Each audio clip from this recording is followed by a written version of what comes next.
तो दोस्तों स्वागत है आपका फिर से हमारे एक और एक्सप्लेनेशन वीडियो में। तो आज हम बात करेंगे जुजुत्सु काइसन सीजन 2 के एपिसोड 6 के बारे में। और इस एपिसोड के साथ ही शिबुया इंसिडेंट आर्क भी शुरू होगा जो पूरे सीजन तक छाया रहेगा।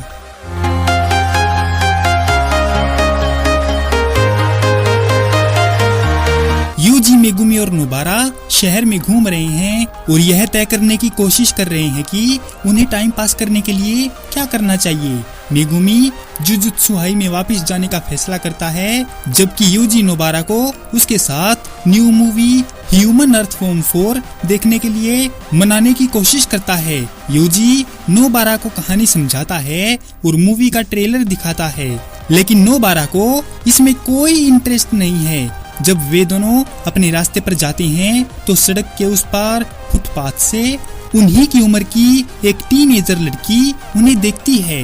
इस बीच एओई टोडो और Mei Mei 5 Jujutsu high student की ग्रेड अप कराने की request Kyoto high principal Gakuganji बाबाजी को करते हैं। इसके बाद वे दोनों पिंग पोंग खेलते हैं और टोडो कहता है कि जिनका भी नाम ग्रेड अप के लिए दिया गया हो तो उन स्टूडेंट्स को पहले दर्जे या सेम ग्रेड वाले जादूगर के साथ जरूरी मिशन पर जाना होता है और उसी मिशन के रिजल्ट से ये तय होता है कि उनकी ऑफिशियल ग्रेड अप होगी या नहीं।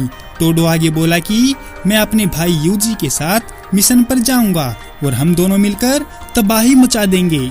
लेकिन मेई मेई उसे ये बात याद दिलाकर उसका भ्रम तोड़ देती है कि जिस किसी ने भी ग्रेड अप के लिए नाम दिया है वो उस व्यक्ति के साथ नहीं जा सकता।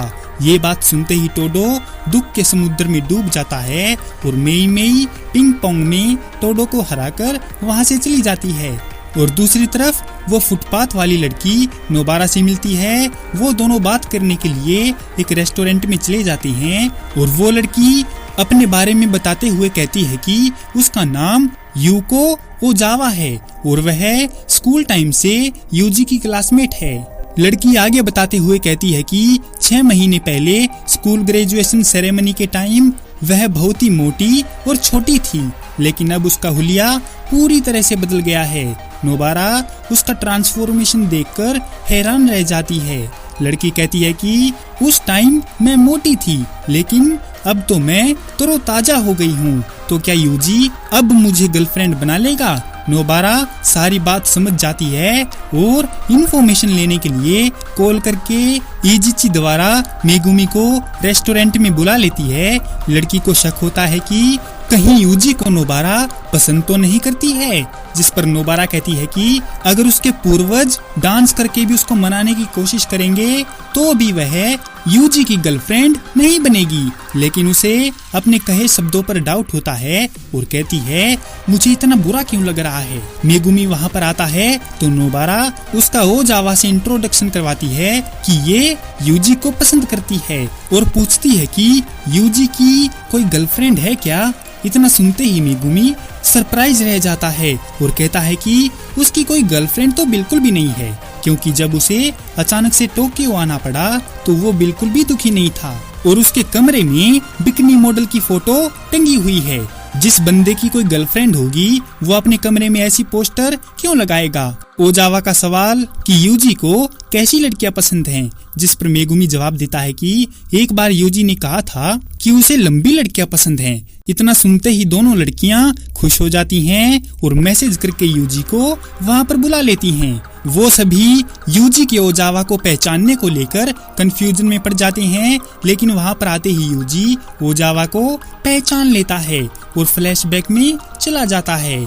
जब उसके दोस्त उससे पूछते हैं कि उसे स्कूल की कौन सी लड़की पसंद है, जिस पर यूजी ओजावा का नाम लेता है, क्योंकि यूजी उसकी ईटिंग और हैंड राइटिंग से इम्प्रेस है, जबकि ओजावा यूजी को छोड़कर स्कूल के सभी लड़कों से नफरत करती है और वो ऐसे लड़के के साथ रिश्ते में रहना चाहती है जो उसे अपनी मर्जी से पसंद करेगा। यूको अपनी फीलिंग्स को जाहिर न करने का फैसला करती है और यूजी का नंबर लिए बिना ही वहां से चली जाती है। मेगुमी के नंबर वाले सवाल पर नोबारा कहती है कि उसने यूजी के लिए यूको का नंबर ले लिया है। हालांकि नोबारा को जलन हो रही है कि उसे बॉयफ्रेंड मिलने से पहले यूजी को गर्लफ्रेंड मिल गई है।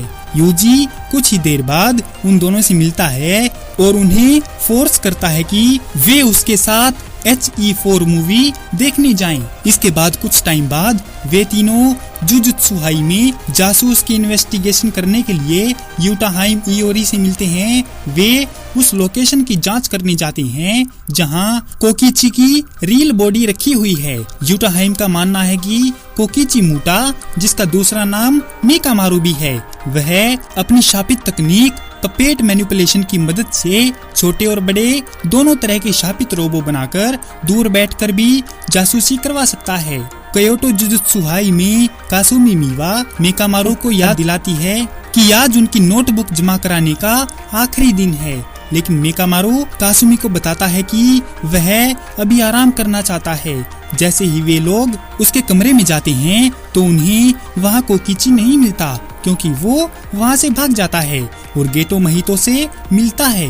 दरअसल कोकिची ने महितो से बाइंडिंग वाव ले रखा था कि वो जुजुत्सुहाई के अंदर की बात उनको बताएगा और महितो अपनी कर्स टेक्निक आइडल ट्रांसफिगरेशन से उसकी बॉडी ठीक कर देगा। पर महितो कोकिची को मारना चाहता है, लेकिन गेटो उसे कोकिची के साथ हुए बाइंडिंग वाव से होने वाले लॉस के बारे में वार्न करता है और कहता है कि मुझे इससे शिबुया में भी कुछ काम था। खैर छोड़ो, तुम इसे ठीक करके भी मार सकते हो।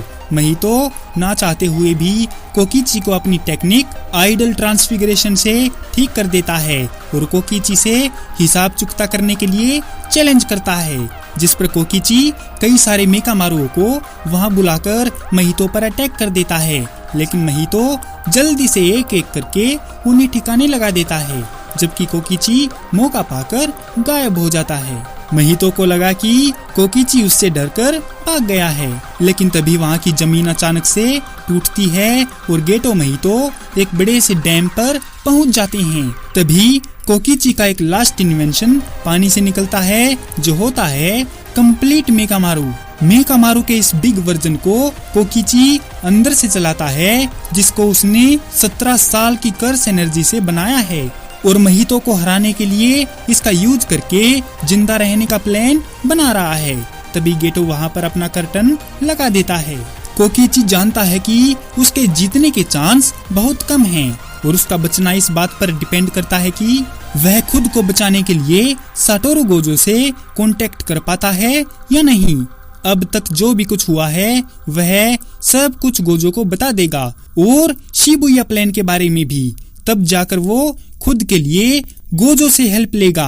कोकिची खुद को फंसा हुआ महसूस करता है और अपने अल्ट्रा कैनन के एक ही शॉट में 1 साल की कर्स एनर्जी का इस्तेमाल करके महितो से फाइट शुरू करता है। इसी के साथ ये एपिसोड यहीं पर खत्म हो जाता है। तो दोस्तों, कैसी लगी आपको जुजुत्सु काइसन सीजन 2 के एपिसोड 6 की ये एक्सप्लेनेशन वीडियो?